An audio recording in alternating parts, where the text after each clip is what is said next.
Hi friends, मैं हूं आपका फ्रेंड नमीश निगोती एडवोकेट और आप देख रहे हैं मेरे YouTube channel legal advice for everyone. Friends, आज के इस वीडियो में हम पीरियड ऑफ लिमिटेशन के आर्टिकल 114 से आर्टिकल 117 के बारे में डिस्कस करेंगे। फ्रेंड्स, इसमें अपील्स के बारे में बताया गया है कि जब कोई ऑर्डर होता है, कोई जजमेंट होता है, कोई डिक्री होती है, कोई क्रिमिनल कोर्ट का एक्विटल होता है, दोष मुक्ति या दोष सिद्धि होती है, तो उनकी अपील के लिए पीरियड ऑफ लिमिटेशन क्या होती है। इससे पहले मैं निवेदन करूं कि यदि आपने मेरा चैनल सब्सक्राइब नहीं किया है तो मेरा चैनल सब्सक्राइब कर लीजिए और यदि आपको मेरी वीडियोस पसंद आए तो उनको लाइक और शेयर जरूर कीजिए।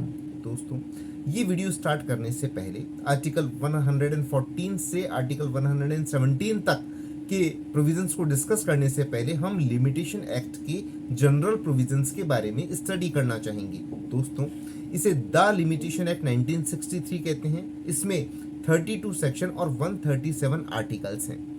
मैं आपको एक बात बता दूं कि पीरियड ऑफ लिमिटेशन की सेक्शन 5 जो कंडोनेशन ऑफ डिले से रिलेटेड है, वो सेक्शन ओरिजिनल सूट्स पे लागू नहीं होता है, लेकिन आज की इस वीडियो में बहुत इंपॉर्टेंट इसलिए है कि वो अपील्स में और एप्लीकेशंस पे लागू होता है।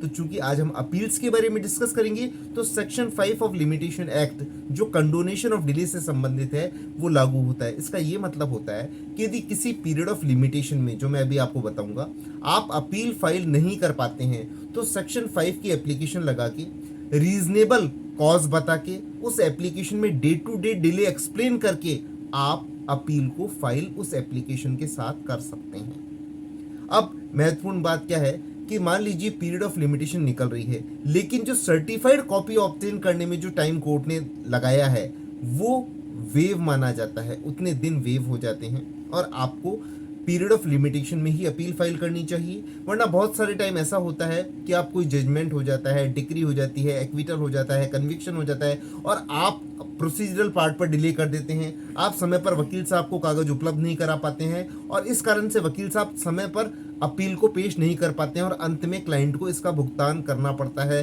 सफ़र करना पड़ता है और कई तरह से वो रेमेडी लेस हो जाता है। तो आप with in period of limitation appeal file कीजिए। उसके क्या प्रोविजंस है सिविल के और क्रिमिनल के, हम वन बाय वन डिस्कस करते हैं। आर्टिकल 114 मैं पढ़ना भी चाहूँगा। Appeals from an order of acquittal या किसी को एक्विटल हो जाता है, दोष मुक्त हो जाता है, क्रिमिनल कोर्ट बाइज्जत बरी कर देता है, इसको एक्विटल बोलते हैं। तो उसके लिए पीरियड ऑफ लिमिटेशन क्या है यदि कोई अपील एग्रीव्ड पर्सन अपील करना चाहे तो यदि आर्टिकल 114A ये कहता है under sub section 1 of section 2 of section 417 of the code of criminal procedure, यदि एक्विटल को सीआरपीसी के 417 सबसेक्शन 1 और 2 में हुआ है तो पीरियड ऑफ लिमिटेशन अपील की है 90 डेज। कब से स्टार्ट होगी? The date of order appealed from, जब डेट ऑफ ऑर्डर हुआ तब से होगी। अब आर्टिकल 114B क्या कहता है कि यदि एक्विटल 407 सीआरपीसी के सबसेक्शन 3 में हुआ है तो उसके अपील करने की लिमिटेशन कितने दिन है? 90 डेज है। कब से होगी? The date of the grant of special leave, तब से पीरियड ऑफ लिमिटेशन स्टार्ट होगी। अब आर्टिकल 115 हम देखें। Under the code of criminal procedure में अपील के क्या प्रोविजंस दिए गए हैं? तो आर्टिकल 115 का ए क्या कहता है? From a sentence of death passed by a court of session और by a high court in the exercise of its original criminal jurisdiction. जब डेथ सेंटेंस, मृत्यु दंड, एक कोर्ट ऑफ सेशन देता है या हाई कोर्ट देता है अपने ओरिजिनल ज्यूरिसडिक्शन को एक्सरसाइज करते हुए जहां की वहां ट्रायल चली है, बड़ा इंपॉर्टेंट है ये, तो उसकी अपील कितने दिन में होगी? 30 डेज में। ऐसे बहुत सारे केस मैंने देखे हैं जब आप पीरियड ऑफ लिमिटेशन निकाल देते हैं, अपील फाइल करने में देरी कर देते हैं, फिर बहुत सारी परेशानियां आगे आती है। अपीलेट कोर्ट उसका एक्सप्लेनेशन मांगती है, सेक्शन 5 अलाउ की जगह डिसअलाउ हो जाती है, आपकी अपील डिले के ग्राउंड पर डिसमिस हो जाती है। और ये इसकी डेथ सेंटेंस की अपील 30 डेज है। वो स्टार्ट कब से होगा पीरियड ऑफ लिमिटेशन? वो होगा the date of the sentence, जब सेंटेंस किया, जब कोर्ट ऑफ सेशन कोर्ट ने या हाई कोर्ट ने अपने ओरिजिनल ज्यूरिसडिक्शन को एक्सरसाइज करते हुए डेथ सेंटेंस दिया, उससे 30 दिन के अंदर अंदर आपको अपील करनी है। बड़ा इंपॉर्टेंट है, इसको नोट कर लीजिए। इसके बाद है article 115B, from any other sentence और any order not being an order of acquittal कोई दूसरा हो ऑर्डर, वो एक्विटल का ऑर्डर नहीं हो, वो कन्विक्शन का हो सकता है, मतलब उसको दोष सिद्ध कर दिया, दोषी मान लिया गया, उसको सजा दे दी गई, या कोई अन्य ऑर्डर हो सकता है। उसमें अपील की पीरियड ऑफ लिमिटेशन क्या होगी? यदि अपील हाई कोर्ट में है तो उसकी 60 डेज होगी। कब से स्टार्ट होगी? The date of sentence of order, जब सेंटेंस किया या ऑर्डर किया उसके 60 डेज के अंदर अपील की पीरियड ऑफ लिमिटेशन होगी। इसके बाद आर्टिकल इसका नेक्स्ट है to any other court. High court में तो 60 डेज है, पर अदर कोर्ट में कितनी है पीरियड ऑफ लिमिटेशन? 30 डेज है। जैसे मान लीजिए कोई मजिस्ट्रेट साहब ने ऑर्डर किया, कन्विक्शन किया, उसकी कोई अपील करनी है, किसी ऑर्डर की अपील करनी है, सेशन कोर्ट में करनी है मजिस्ट्रेट के ऑर्डर की अपील, तो उसकी पीरियड ऑफ लिमिटेशन केवल 30 डेज है।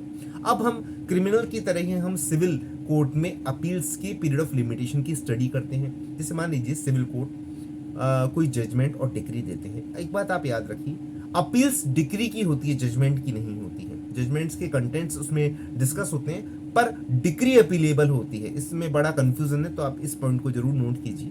तो उसकी पीरियड ऑफ लिमिटेशन क्या है?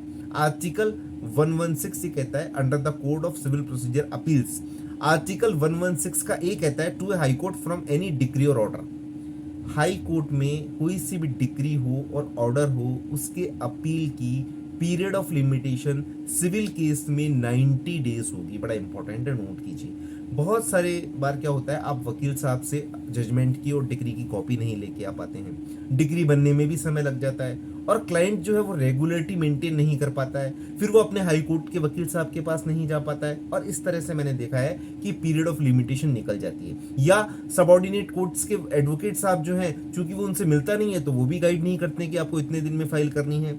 इस कश्मकश में उसका नुकसान हो जाता है। फिर सेक्शन 5 कंडोलेशन ऑफ डिले की एप्लीकेशन फाइल करनी पड़ती है, फिर उसमें डे टू डे डिले, आप डिले क्यों हुए इसका रीजन एक्सप्लेन करना पड़ता है। तभी हाई कोर्ट कंडोन करती है डिले को, मतलब डिले या विलंब को क्षमा करती है। तो जब विलंब क्षमा होगी उसके बाद ही अपील को मेरिट पर सुना जाता है। तो इसलिए मेरा सभी व्यूअर्स से, लिसनर्स से निवेदन है कि वो अपील को समय पर पेश करें। 90 डेज, यदि ये सिविल कोर्ट का ऑर्डर है, उसकी आप अपील हाई कोर्ट में करना चाहते हैं, तो 90 डेज या 90 दिन ही पीरियड ऑफ लिमिटेशन है। ये कब से स्टार्ट होगी? The date of the decree और ऑर्डर, जब डिक्री की डेट और ऑर्डर है उससे 90 days. Article 116B to any other court from any decree और ऑर्डर, कोई दूसरा court, not being an high court, any other court जो हाई कोर्ट ना हो, उसकी अपील करनी है। मान लीजिए कोई डिस्ट्रिक्ट एंड सेशन कोर्ट में अपील करनी है, डिस्ट्रिक्ट कोर्ट में अपील करनी है, तो उसकी पीरियड ऑफ लिमिटेशन क्या है? 30 डेज, केवल 30 दिन है। कब से स्टार्ट होगी? From the date of decree और ऑर्डर। आर्टिकल 117 क्या कहता है? फ्रॉम ए डिक्री और order of any high court to the same court. जैसे हाई कोर्ट का कोई ऑर्डर है या डिक्री है और हम हाई कोर्ट में ही डिवीजन बेंच के सामने हम अपील करना चाहते हैं, तो उसकी पीरियड ऑफ लिमिटेशन क्या होगी? 30 दिन या 30 डेज होगी। कब से स्टार्ट होगी? द डेट ऑफ डिक्री और ऑर्डर। तो इस तरह आज के वीडियो में हमने पीरियड ऑफ लिमिटेशन अपील्स के बारे में लर्न किया, जो कि बहुत महत्वपूर्ण है। वरना यदि आप विद इन लिमिटेशन अपील नहीं फाइल करेंगे तो नुकसान हो सकता है। इसलिए इन बातों को ध्यान रखिए। धन्यवाद। Thank you friends.